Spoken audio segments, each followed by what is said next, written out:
वडोदरा के हरणी इलाके में Motnath residency cooperative housing society मौजूद है, जहां पर एक विधर्मी को मकान दिया गया है, जिसके मद्देनजर वहां के निवासियों की ओर से विरोध जताया जा रहा है। दरअसल ये इलाका अशांत धारा में आता है। तब आपको बता दें कि Motnath residency cooperative housing society के होद्देदारों और निवासियों की जानकारी के बाहर एक मकान विधर्मी को दे दिया गया है। वहां पर 461 हिंदू के मकान हैं। ऐसे में इस मामले के मद्देनजर वडोदरा महानगर पालिका पर गलत तरीके से विधर्मी को मकान देने के आरोप लगाते हुए वहां के निवासियों की ओर से नारेबाजी करते हुए विरोध प्रदर्शित किया गया है। वडोदरा शहरનો હરણી વિસ્તાર છે। આ વિસ્તાર હિન્દુઓનો વિસ્તાર છે અને આ વડોદરા મહાનગરપાલિકા દ્વારા અહીંયા મુખ્યમંત્રી આવાસ યોજનાઓ બનાવવામાં આવી રહી છે અને આ મુખ્યમંત્રી આવાસ યોજના જે છે ત્રણ જગ્યાએ છે અને જે નિયમો છે કે હિન્દુઓના વિસ્તારમાં લઘુમતીઓને આવાસ ફાળવવું ન જોઈએ, પરંતુ છેલ્લા 5-6 વર્ષથી અહીંયા એક લઘુમતીઓને આવાસ ફાળવવામાં આવ્યું છે। એનો વિરોધ વારંવાર કરવામાં આવ્યો છે, અરજીઓ આપવામાં આવી છે, પરંતુ આ મકાન વડોદરા મહાનગરપાલિકા રદ કરતું નથી। વડોદરા મહાનગરપાલિકાનો પોતાનો નિયમ છે કે લઘુમતીઓને લઘુમતી વિસ્તાર કે તાંદલજા છે, અકોટા છે, આ બાજુ આવાસો ફાળવવાના છે, પરંતુ હિન્દુ વિસ્તારમાં આવાસ જે ફાડીને હિન્દુઓની લાગણીઓ સાથે ચેડા કરવાનું વડોદરા મહાનગરપાલિકાના અધિકારીઓ, રાજકારણીઓ અને સત્તાધીશો કરી રહ્યા છે। આમાં ક્યાંક કોઈ મોટું માથું છે તે પણ અહીંયા અમને દેખાઈ આવે છે।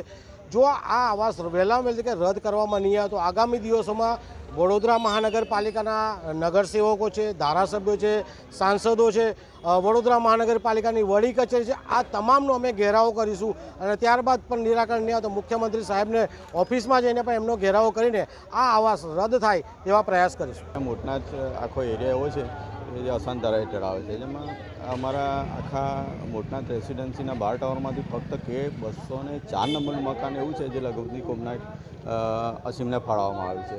હવે આ અશાંત ધારા હેઠળ આવતો વિસ્તાર હોય તો એને કેમ કરીને ફાળવવામાં આવ્યું એક બહુ મોટો પ્રશ્ન છે। બીજું, અશાંત ધારા હેઠળ આવતો એટલે અહીંના લોકો, અમે જે લોકોએ મકાનો લીધા છે એવું વિચારીને લીધા કે ભાઈ અમે શાંતિથી રહીશું, બરાબર છે। અને અમારી એવી માગણી છે કે જો આને એકને જો મકાન ફાળવવામાં આવે તો એમને, અમે એવું નથી કહેતા કે એને મકાન ના આપવામાં આવે, અને મકાન આપો પણ એમના વિસ્તારમાં આપો તો જેથી કરીને લોકો શાંતિથી રહી શકે, અમે પણ શાંતિથી રહી શકીએ।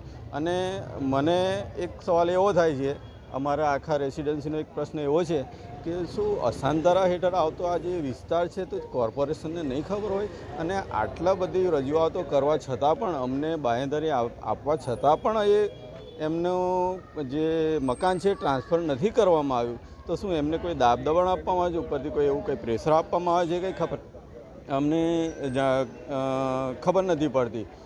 અમે એવું ઈચ્છીએ છીએ આખા મોટનાથ રેસિડેન્સી હરણી એરિયાના લોકો કે એમને એમના વિસ્તારમાં મકાન ટ્રાન્સફર કરી આપવામાં આવે અથવા નવું ફાળવવામાં આપે અને અહીંયાથી એમનું મકાન કેન્સલ કરવામાં આવે, જેથી કરીને અમે લોકો શાંતિથી रह सके। अब खबरों से लगातार अपडेट रहना हुआ आसान।